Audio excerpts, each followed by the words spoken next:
എന്തെല്ലാം കാര്യമാണ് ഈ ചുരുങ്ങിയ സമയത്തിനകത്ത് അദ്ദേഹം ചെയ്തത്? നിങ്ങളൊന്ന് നോക്കൂ. ഒന്ന്, നമ്മുടെ മുദ്രാവാക്യം, പ്രധാനപ്പെട്ട മുദ്രാവാക്യം തന്നെയാണ് ഞാൻ ഈ പറയുന്നത്. ഗതാഗത മന്ത്രിയുടെ നിർദ്ദേശാനുസരണം ഫെബ്രുവരി 21-ന് അദ്ദേഹം ഒരു സർക്കുലർ ഇറക്കി. ആ സർക്കുലർ പിൻവലിക്കണം. എന്തുകൊണ്ട്? ആ സർക്കുലർ നടപ്പാക്കി കഴിഞ്ഞാൽ പിന്നെ ഡ്രൈവിംഗ് സ്കൂളുകൾ എന്ന് പറഞ്ഞാൽ അത് വളരെ അപൂർവമായിട്ട് ഉണ്ടാകൂ എന്നുള്ള സ്ഥിതിയാണുള്ളത്. ഇവരാരും മുതലാളിമാരല്ല.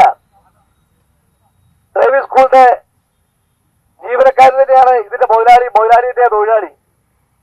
വേറെ വ്യത്യാസമൊന്നുമില്ല.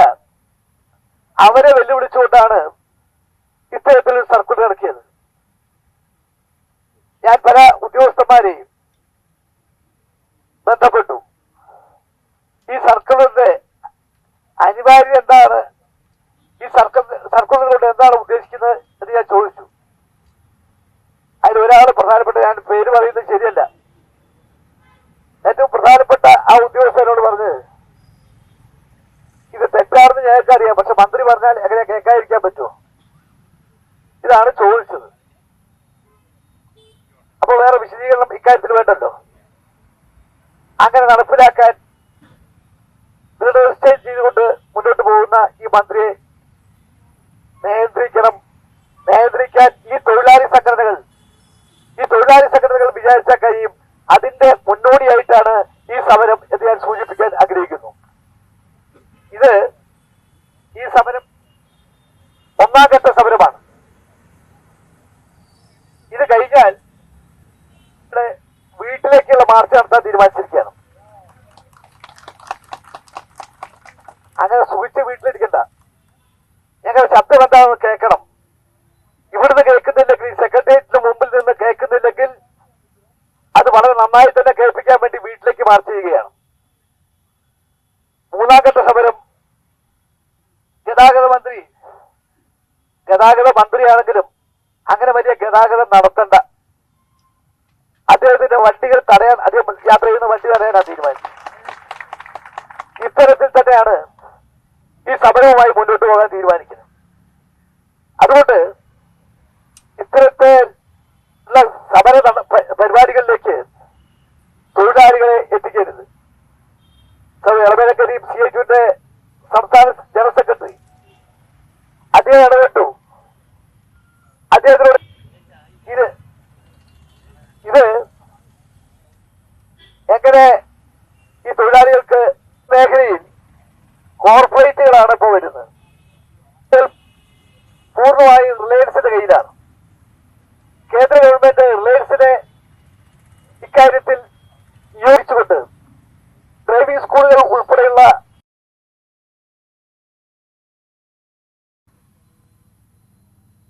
പുതിയ നിയമം അനുസരിച്ച് ഇപ്പൊ എന്താ ചെയ്യേണ്ടത്? നിങ്ങൾക്ക് ഡ്രൈവിംഗ് സ്കൂൾ നടത്തണമെങ്കിൽ അപ്പോ അങ്ങനെ സ്ഥലം വാങ്ങിച്ചുകൊണ്ട് ഡ്രൈവിംഗ് സ്കൂൾ നടത്താൻ കഴിയില്ല. ആ സ്ഥലം എവിടെയാണ് ഡ്രൈവിംഗ് ടെസ്റ്റ് നടത്തേണ്ടത്, എവിടെയാണ് ഡ്രൈവിംഗ് പഠിപ്പിക്കേണ്ടത്, അതിനാവശ്യമായ സ്ഥലം ഈ ഉത്തരവിട്ട മന്ത്രി തന്നെ കാണിച്ചു തരണം, അത് വാങ്ങിച്ചു തരണം. അല്ലെങ്കിൽ ഈ ഡ്രൈവിംഗ് സ്കൂളുകളെല്ലാം പൂട്ടേണ്ട സ്ഥിതിയിലേക്ക് വരും. അത് അംഗീകരിക്കാൻ കഴിയില്ല. ഇവരെ പട്ടിണിക്കിടാൻ കഴിയില്ല. അതുകൊണ്ട് ആ ഉത്തരവ് പിൻവലിക്കണം. പിന്നെ ഇപ്പോ ലേണിംഗ് ടെസ്റ്റിന്റെ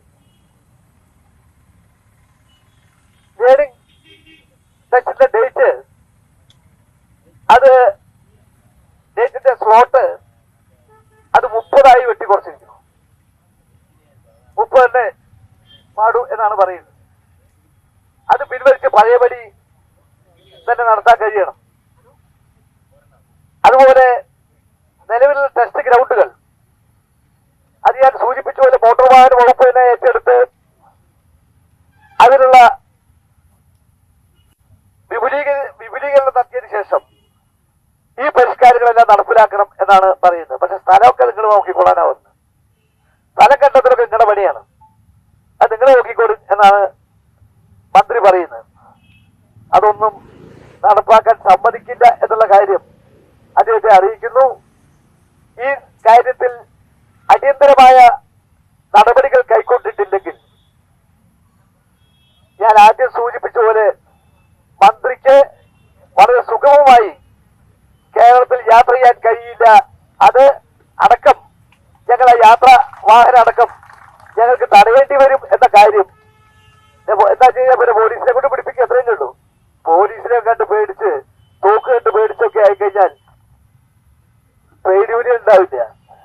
അത്തരം നിരവധി തോക്കുകളും നിരവധി ലാത്തികളും ഇതെല്ലാം കണ്ട് പേടിപ്പിച്ചും അതിന്റെ വെടിയുണ്ടകൾ നെഞ്ചിലേറ്റിയും അങ്ങനെയാണ് ഈ ട്രേഡ് യൂണിയൻ പ്രസ്ഥാനം, പ്രത്യേകിച്ച് CIT പ്രസ്ഥാനം കേരളത്തിലും ഇന്ത്യയിലും വളർന്നു വന്നിട്ടുള്ളത്. ഇപ്പോഴും നിരവധി പേർ പല സ്ഥലത്തും BJP ഗവൺമെന്റിന്റെ നേതൃത്വത്തിൽ കാര്യങ്ങൾ നടക്കുന്നത്. പക്ഷെ വാർത്ത നമുക്ക് ഇവിടെ കിട്ടില്ല. വാർത്ത കിട്ടണമെങ്കിൽ എന്ന് പറയുന്ന ഒരു വാർത്താ മാധ്യമമുണ്ട്. സാധാരണക്കാർക്ക് ഇവിടുത്തെ മാധ്യമങ്ങൾ അത് റിപ്പോർട്ട് ചെയ്യുന്നില്ല. മാധ്യമങ്ങളിൽ വലിയൊരു ശതമാനം ക്ഷയിക്കാൻ അവർ തയ്യാറായി. അങ്ങനെ ഷെയറുകൾ വാങ്ങിച്ചുകൊണ്ട് ഇത്തരം വാർത്തകളടക്കം തമസ്കരിപ്പിക്കാനും ഞങ്ങൾ ഓരോന്ന് നോക്കൂ. 300 ദിവസം നീണ്ടു നിന്ന കൃഷിക്കാരുടെ സമരം, ആ സമരം എങ്ങനെയായിരുന്നു? അവസാനം ഗവൺമെന്റിന് അതിന്റെ മുമ്പിൽ മുട്ടുകുത്തേണ്ടി വന്നു. എഗ്രിമെന്റ് ഉണ്ടാക്കി മോദി. പക്ഷെ എഗ്രിമെന്റ് ഉണ്ടാക്കിയാലും ഇപ്പോ കാണുന്ന ആ എഗ്രിമെന്റിൽ പലതും ലംഘിച്ചുകൊണ്ട് മുന്നോട്ട് പോകാനാണ് മോദി ശ്രമിച്ചുകൊണ്ടിരിക്കുന്നത്. പല സ്ഥലങ്ങളിലും സമരങ്ങളാണ്. ഓട്ടോ തൊഴിലാളികളുടെ ഒരു വലിയ സമരം ഹരിയാനയിൽ 46 ദിവസം നീണ്ടുന്ന ഒരു സമരം നടന്നു.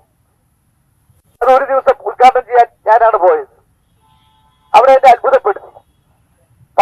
2000-ലധികം ആൾക്കാരാണ് ഓരോ ദിവസവും ആ സമരത്തിൽ പങ്കെടുക്കുന്നത്. ആൾക്കാരെ കയ്യിലുള്ളത് അത് ഗ്രാമപ്രദേശങ്ങളിൽ നിന്ന് കൃഷിക്കാര്, അവിടുത്തെ തൊഴിലാളികൾ, അവർ സംഭാവനയായി ജനങ്ങൾ അറിയുന്നുണ്ട് എന്ന കാര്യം സൂചിപ്പിക്കാനാണ് പറഞ്ഞത്.